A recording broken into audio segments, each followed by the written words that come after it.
তোমার কথা ভাবিলেই জানা জোনাক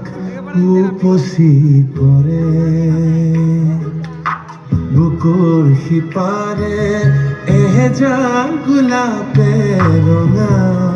ৰঙা কলি মেলে ছয়া হৈ অহা এবাৰ কাষৰৰে দিঠকত নেলাগে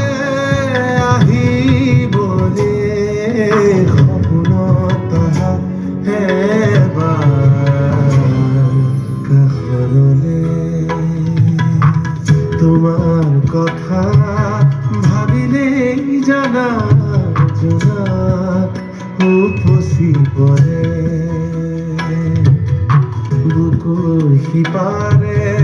এহেজাৰ গোলাপে